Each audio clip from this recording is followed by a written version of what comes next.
Okay, let's get myself framed in this thing. Now, here we are. Right. It's so good to see you, and thank you for coming and participating in our Orology Forum 2019 throwbacks.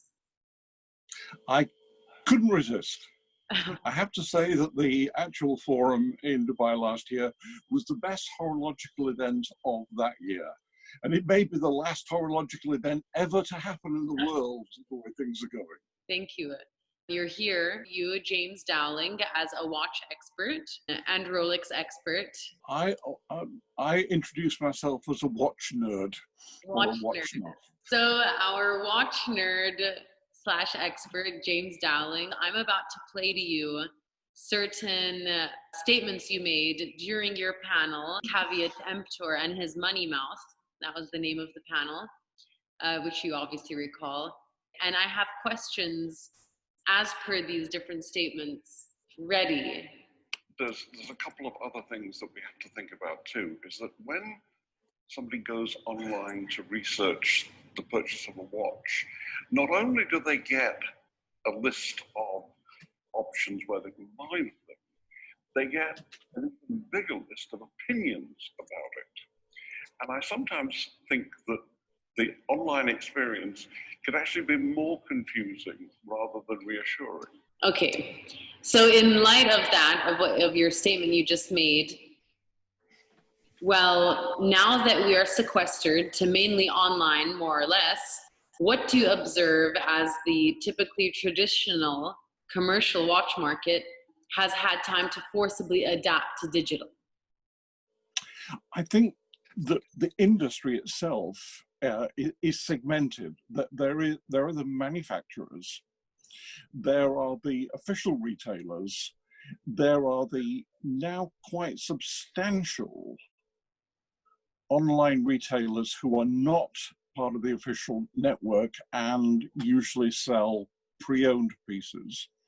And then there are hundreds of thousands or millions of individuals selling 1 or 2 or 5 watches. And all of them have reacted differently.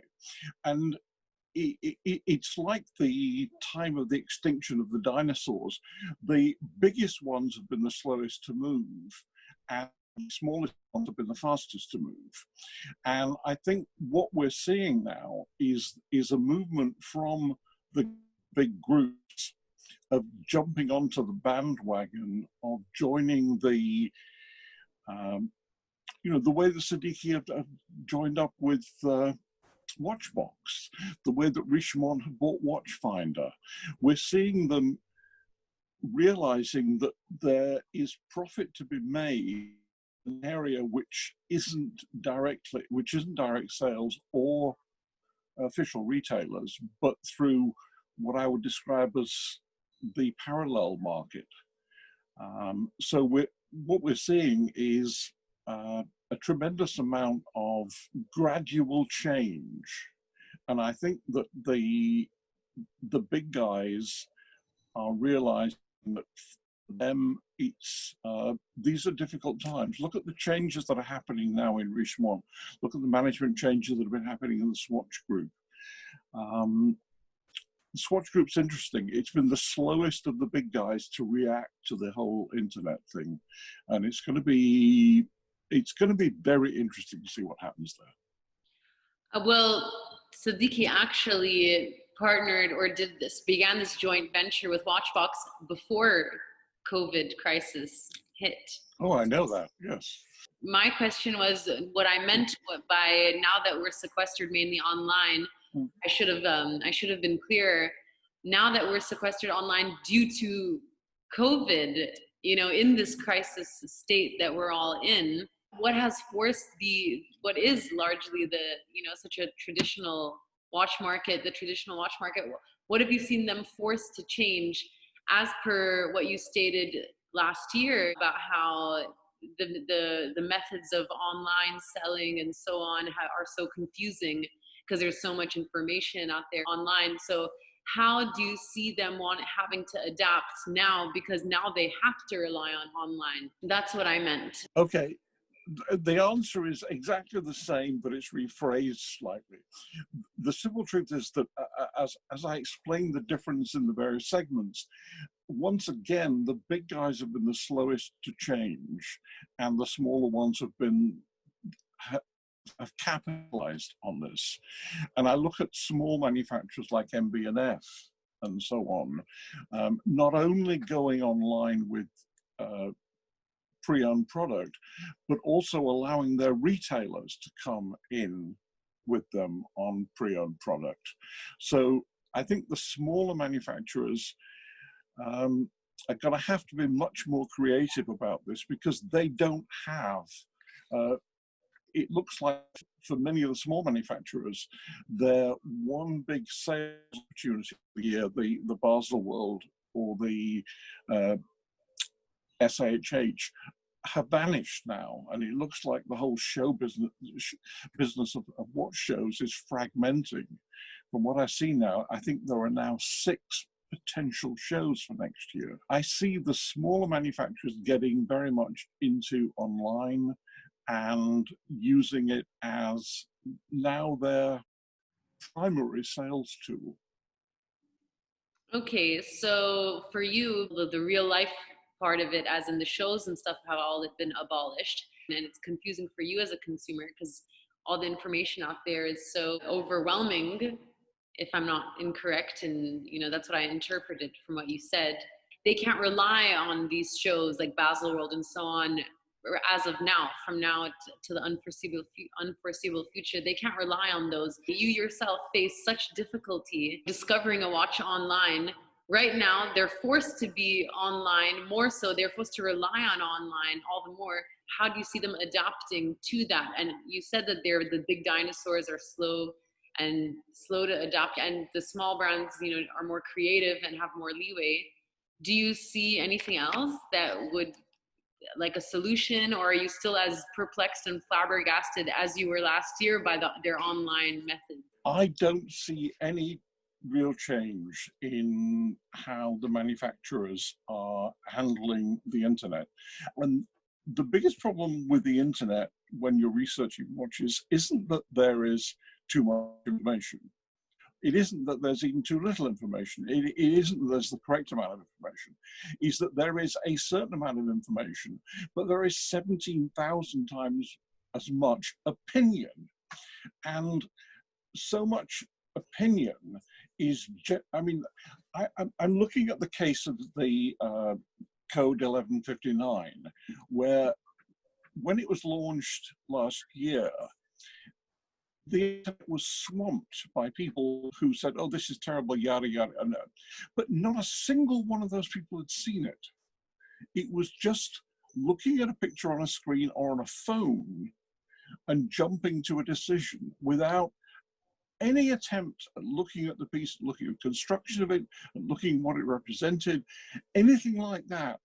And what bothers me is that there's a famous saying, I don't know who said it, but essentially opinions are like, everybody's got one and most of them stink. The problem is that unlike a newspaper where you have editorial and you have reportage, and those are 2 completely separate things, there is no differentiation on the internet between fact and opinion. And often those 2 things are jumbled in the same message. So it's very difficult to come to an honest judgment on a piece. It depends very much on who you like to read on the internet, who you believe on the internet, and so on. And I think in the last couple of years, it's got very, very confusing. Yep. Well, thank you for that. Good point. And that's an excellent point about how no one had really even seen the Code 1159, and they all jumped onto the whole, oh, we hate it. That's such a good point. Okay, so let's go to the next point you made. I think that the big problem with social media we have now is that, in fact, a consumer can finish up with too much education. and find themselves in a situation in which they can't actually make a decision. It's easy to make a decision when the decision is only about price, because numbers are very easy. You know, one's bigger than the other, that's not a problem. But opinions are very difficult to decide. Who do you decide, who do you believe when there are 150, 20 opinions there? So, in light of that, in light of what you just said, do you see brands and retailers cutting through the noise during crisis time right now? I don't see that. I don't see any change at all in the way that the brands are managing their relationship with the public. I'm on the press list for just about every manufacturer known to man, and I'm getting almost exactly the same bump that I was getting before. Everybody else is talking about the new normal, how we have to adjust, how everything has to change. I haven't seen that from any of the brands so far. Okay.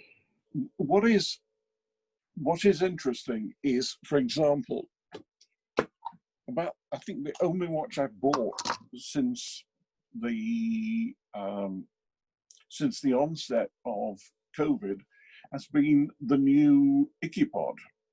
Oh, how space orby. Because it was launched online, it was done, it was publicized through Instagram. This is a small brand who essentially cut through the noise. They didn't want to get to 20 million people. And I think that's the difference between the small guys and the big guys. The problem with the big guys is they're big. And it's like turning an oil tanker. You can't do a skidding turn like you can in a cigarette boat. You have to do it gradually, everything. You have all these internal structures which everybody has to go through. Everybody has their own jobs. If you decide, okay, well, this is what we're going to do. We're going to stop doing that. We're going to start doing this. You then have to decide which department does that come under, and who do we bring in to do that? Do we have to have external consultants? And really, how do you think that's going to affect our bottom line and our figures for the next quarter? They think about things above and beyond making watches, because they're giant corporations, and they've hired people whose expertise is in working and running big corporations.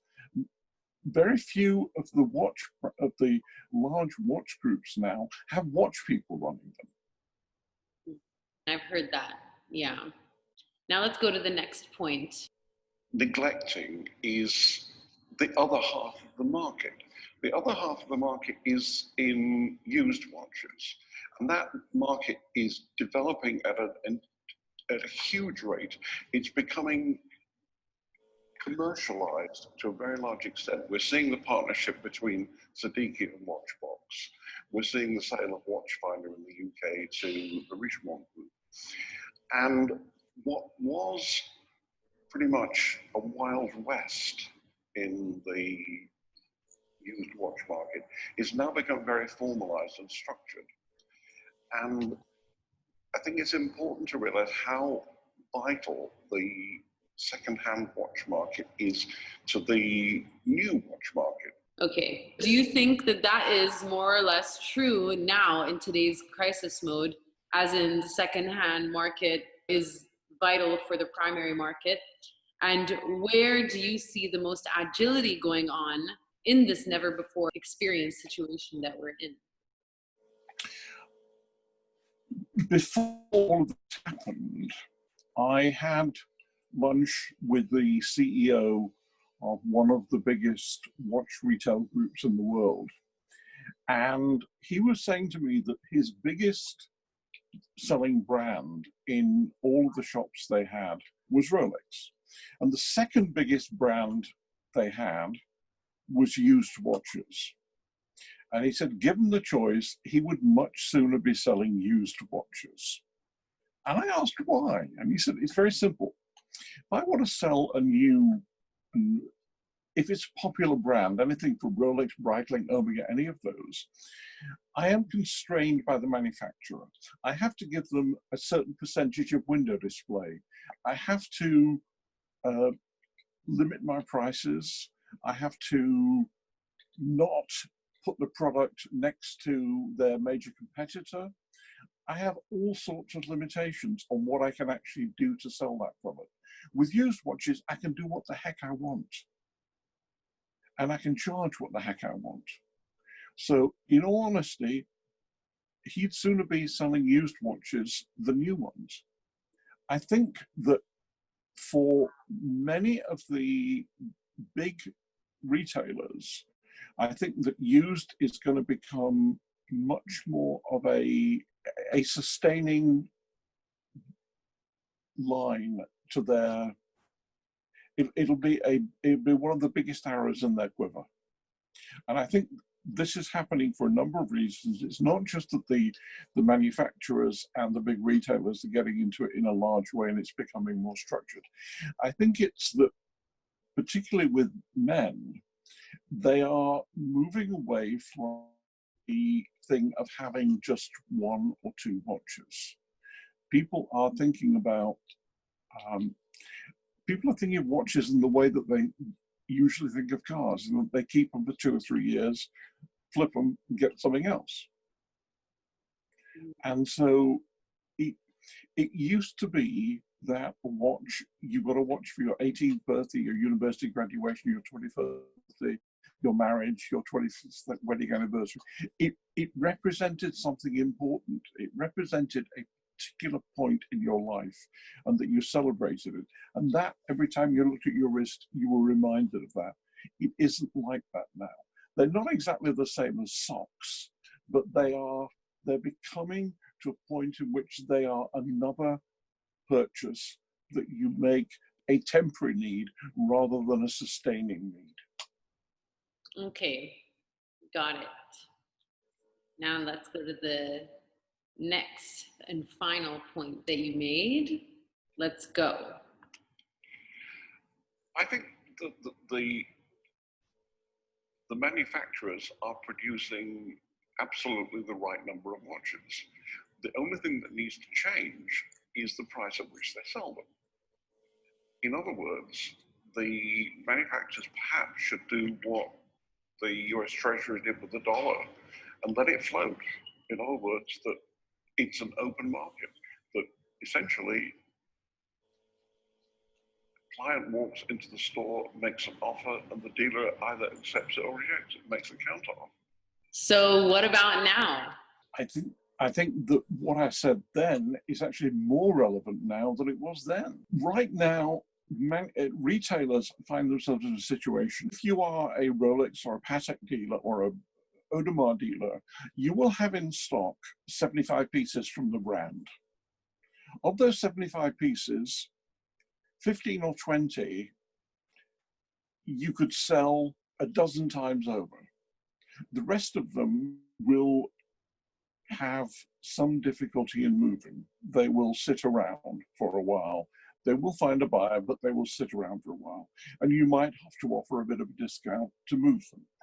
Right now, the client is not in a position to be switched from one of the desirable pieces to one of the less desirable pieces by a well-trained salesperson. The only thing they're looking for right now is the desirable pieces. And so it would be much better for the retailer if they could have an open market on the watches they have in stock. So they could sell the ones that are very desirable at a higher margin. And it's not a wrong margin. It's the price that the market thinks those watches are worth. Now, if we have to be honest, the price of all watches is an artificial construct. In other words, somebody has to decide what the value of the watch is. It's almost always the manufacturer. And they decide that figure based on a number of variables, which is how you can go into one of Siddiqui's stores and find automatic mechanical diving watches from between $5,000 to $50,000. They all have three hands, they all have an automatic movement, but somehow or other their price varies. And it's the manufacturers who decide that. What I'm saying is perhaps it should be the market that decides that. I know that it's an anarchistic and radical proposal, but these are weird times. It's a valid point. These are weird times, and exactly as you said, people have to regroup and re-strategize because we've never been in this situation before. So that's interesting. Imagine, do you think that they will? I think not, for the very simple reason that the only fear that retailers have is that manufacturers will pull a brand from their shelves.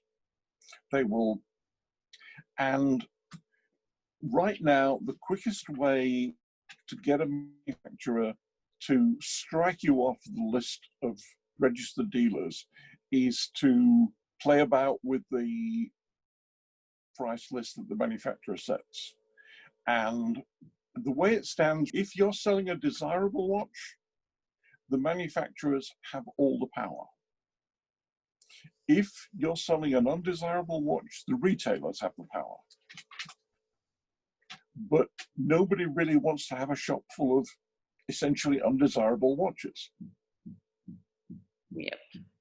I mean, what we're going through right now is, I just did a piece of Vanity Fair, and the opening paragraph is that 1973 is almost 50 years ago. And there is nobody currently in the watch business right now who was actually running a business at that point. And 73 is when what the Swiss watch industry likes to call the Quartz Crisis hit. And what we're going through now is the equivalent of the Quartz Crisis. It is a time when everything gets changed. And the funny thing is the Quartz Crisis had nothing to do with quartz. How so? The Quartz Crisis happened because of three separate things. It was a classic, perfect storm situation in which three completely different, terrible things all happened at the same time. And that's what we have now. We have three terrible things happening all at the same time. Can you name the two things for the Quartz Crisis and the three things for now? The three things that happened during the Quartz Crisis was that the US government abandoned the Bretton Agreement, which fixed the prices of all currencies. And it meant that suddenly the Swiss franc was suddenly 40% more expensive than it had been the week before. That happened at the same time as the whole of the Swiss watch industry was going through one of its existential crises, because at that time it was incredibly fragmented.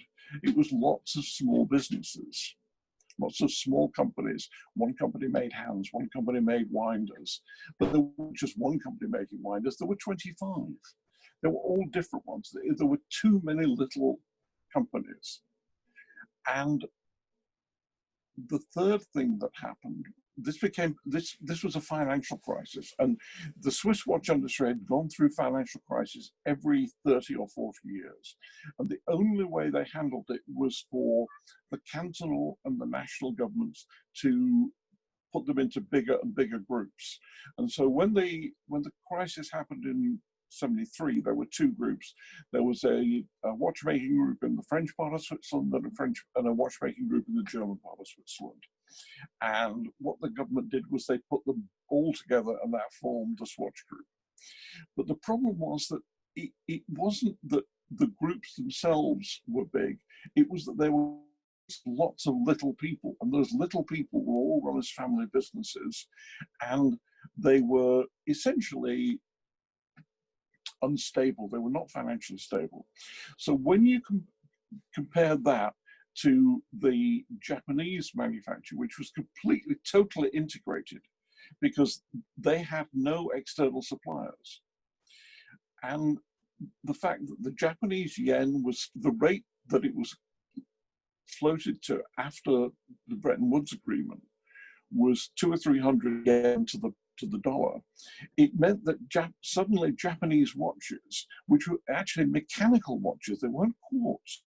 At the time, the quartz watches coming out of Japan were between 3 and 50 times more expensive than their mechanical watches, because they were incredibly accurate. They're really well built.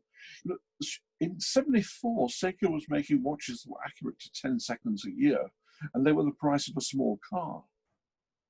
The mechanical watches, which the guys were buying in Vietnam, were $25, $30 mechanical watches.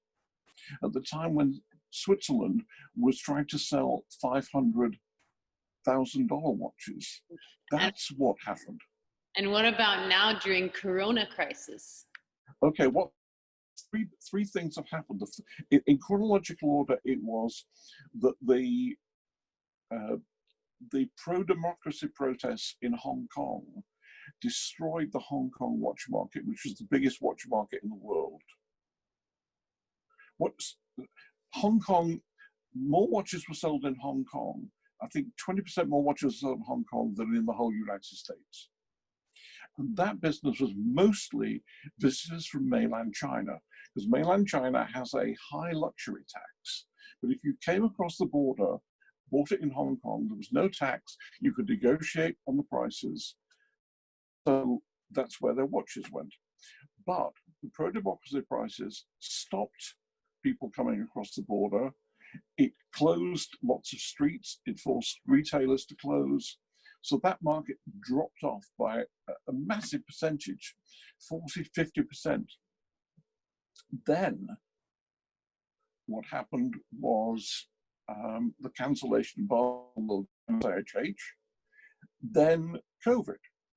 So it was your perfect storm. It was the trifecta. It was 1, 2, 3. Well, COVID caused the cancellation of Baselworld, right? Not necessarily. Yes, it did. But although COVID caused the cancellation of Baselworld, it carried on, and it closed all the stores in the world. So that's the second part of it. It's, those are two separate things. One affects manufacturers, one affects retailers. Yeah. Okay. So the manufacturers got hit by the Basel SIHH closures, but the retailers got hit by the fact they had to close all their stores for 3 months.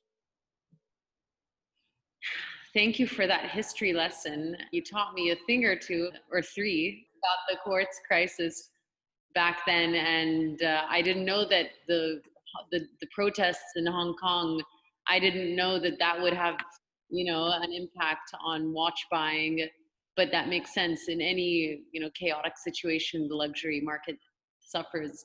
Okay, well noted, James. I have taken your time, and I greatly appreciate everything that you have told me and taught me today. More than welcome, Dominique. Yeah. I'd like to thank everybody who's had the to watch this. I hope it wasn't boring, and I really hope that we can get Dubai Watch Week or the Horology Forum back and running at some place. I don't know where, I don't know when, I don't know how. Thank you all very much for this. Oh no, thank you, James. That was so kind of you to say. Thank you so much.